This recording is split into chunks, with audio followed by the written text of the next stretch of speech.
健身完继续读书啊。这点废话，王三丰呢叫做8亿架飞机。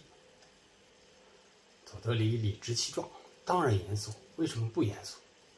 王三丰不紧不慢，我也认为是严肃的，但还远远不够。你想，毛主席是伟大领袖、伟大统帅、伟大导师、伟大舵手，你搞这么几千人，还分散在各县指挥部驻地，像什么？太缺乏气势了，应该再搞大些，把全国人民集合到天安门广场上去早请示晚汇报，那才叫气势，那才叫无限热爱，是不是？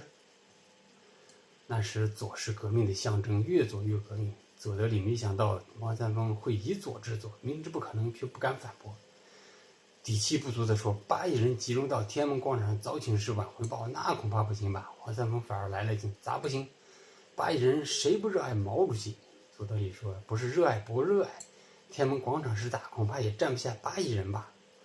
王三丰说：站不下再扩呀，只要发号召，四周的人肯定会让出来。事关毛主席，全国人民都拥护，谁反对就是不热爱毛主席，就是反革命，你说是不是？佐德里气结说：就算能站下，可怎么去？坐火车，坐汽车？政治处长不敢谈技术了，改谈技术。王三丰一本正经把技术上升到政治，坐就坐飞机，火车、汽车都不敢当，每人发一架小直升飞机。天一亮，8亿架飞机轰隆隆地飞向天安门广场，那多来劲！好，欲知后事如何，且听下回分解啊！拜拜。